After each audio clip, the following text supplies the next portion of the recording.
Okay, so I'm looking at the tariff. We have 3 regions in America. Do y'all remember our 3 regions? North, South, and West. Okay, I want you to tell me the North. What is it mainly focused on? What is it doing? Commerce, industry, manufacturing. The West. I always think it starts with a W, so that tells me they do a lot of wheat, farming. I think of the South. It used to do what?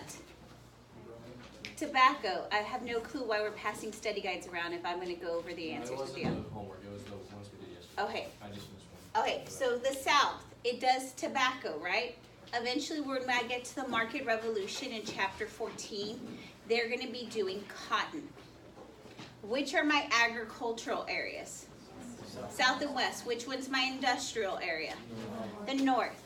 Okay, so what we're going to see is the tariff. Who does it protect of these 3 regions? It protects the merchants and the manufacturers up here. So they love the tariff. How do these 2 feel about it? They hate the tariff. I'm just going to put T. Okay, so the tariff we see is rising. Is it hurting these 2 people? Yes, because what's happening to prices? Going up. Are they getting anything the benefit of the tariff? No, the tariff doesn't help them. Who has stopped? Who have they stopped buying goods from? England. Remember when we did this hypothetical case here? That because the tariff makes foreign goods more expensive, are they going to buy any more foreign goods?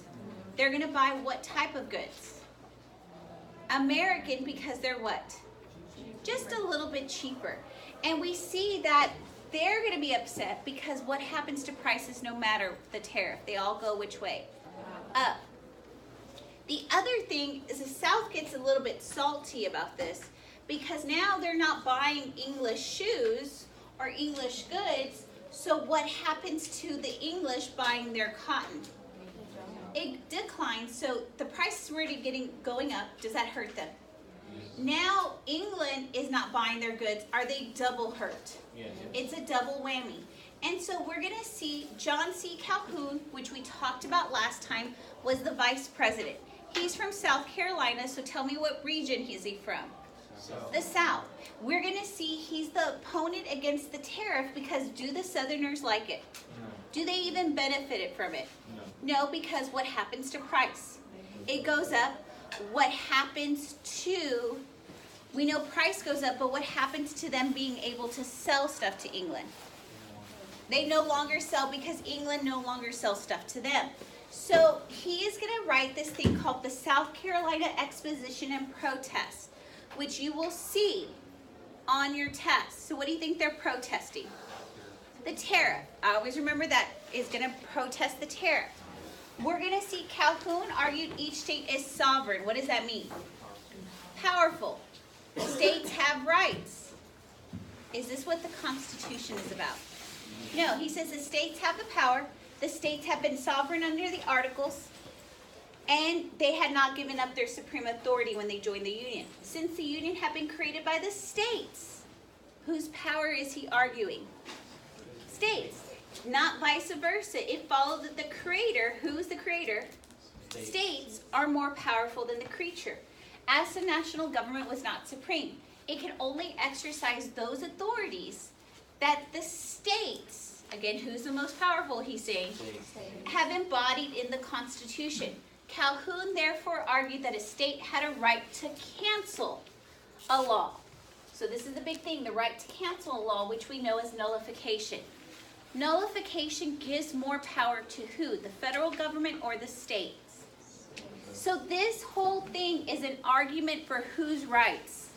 States, and if they don't like a law, they could do what to it? This is going to take us all the way up to 1960, 1950. Have you ever heard of Little Rock, Arkansas? Yes. Okay, Little Rock, Arkansas, they're going to try to desegregate that school because of a case called Brown versus Board. There is 9 kids who try to go into that school. Do you think that state lets them in? They're coming back to this. States have rights to do what to laws? Nullify if they don't like them. We are going to see this is going to be the foundation for the Civil War, and it's going to be the foundation for our civil rights movement. Okay, so now, is he encouraging the South to rebel? You don't like a law, what can we do to it? Rebel. Okay, so putting it into practice. We're going to see the South Carolina extremists are ready to put nullification. What does nullification mean again? Cancel, erase the law into practice. They vigorously denounced the tariff of 1832 as unconstitutional and oppressive. Why is it oppressive to them? Prices go up and they don't trade with who? England. In the fall of 1832, the South Carolina legislature called for a state convention to consider the tariff issue. In the convention, they said by a vote of... Seriously, he's going to do it right in the middle of my videotape. Teachers and students, pardon the interruption. I want to thank everybody for a great seek shelter drill practice. Thank y'all very much. I know there's a few things we're still going to have to fix or look into. If you have any concerns or anything, please don't hesitate to email myself or Ms. Hilburn, and we will try to look at some things and see what we can do best. Okay, but students, y'all did a great job. I appreciate your effort and your cooperation throughout the drill. Thank you very much.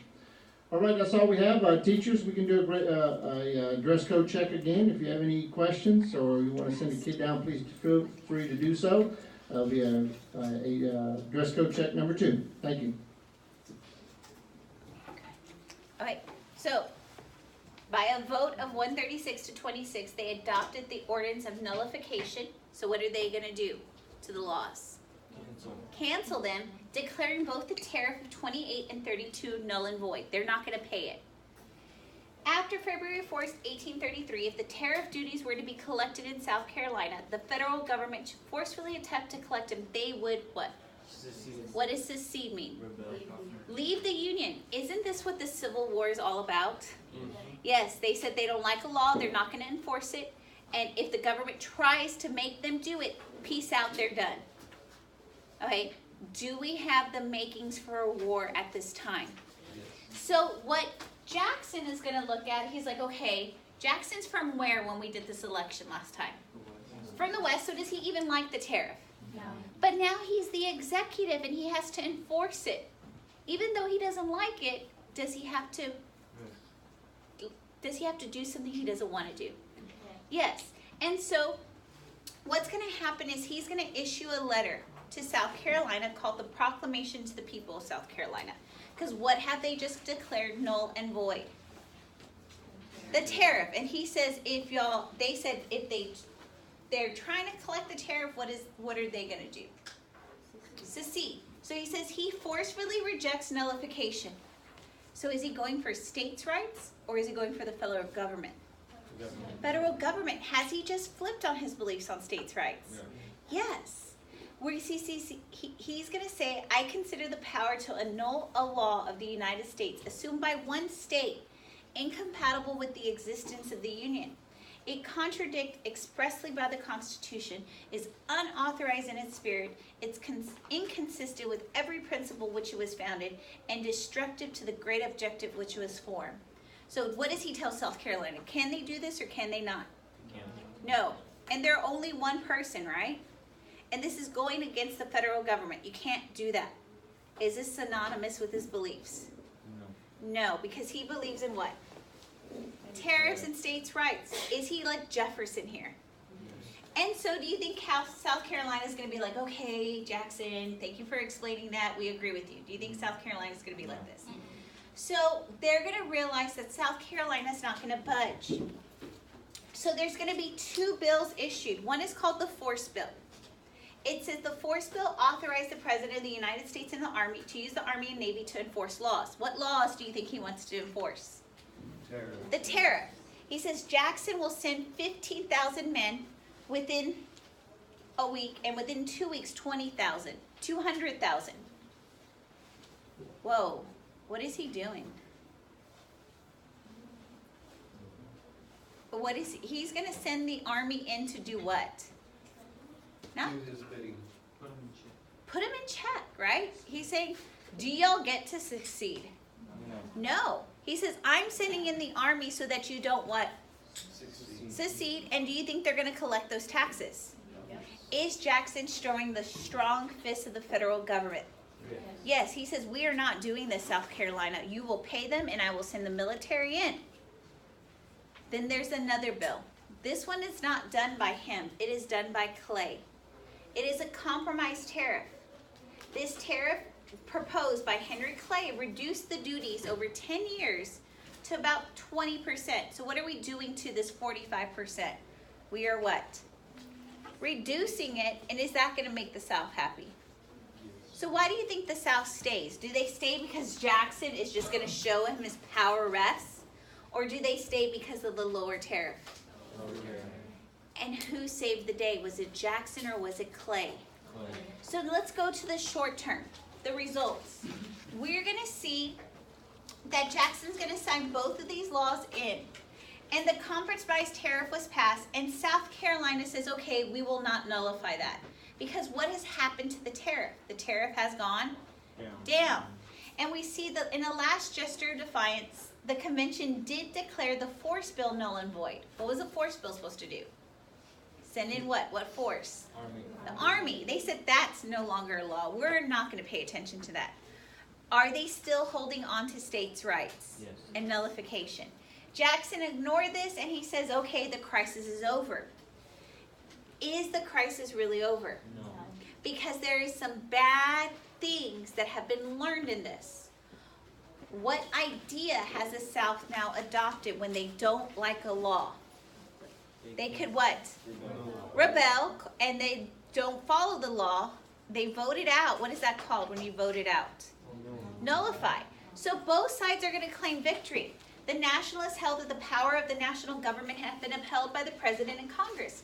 In contrast, South Carolina is going to assert that nullification had proved effective in sustaining rights, states' rights.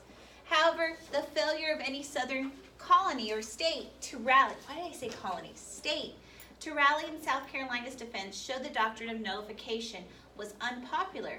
And from that time forward, militant Southerners looked to the doctrine of secession as their way, the best way to redress grievances. So, do we have the start of the Civil War right here? Because what two ideas? They don't like a law, what are they going to do? Rebel, nullify, and if the government's going to force them to do, what are they going to do? What's the second thing? This is the Civil War right here, a whole 30 years before it even happens. So the Civil War just does not happen in isolation.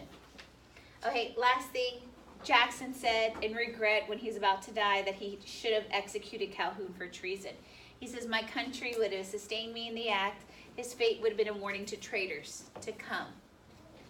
Okay, do you think Calhoun's going to stay Jackson's vice president? No, he leaves office, and Jackson will get a new vice president, which will be Martin Van Buren. How do y'all feel about the tariff now? Okay, so what we're going to do is you have the bank reading.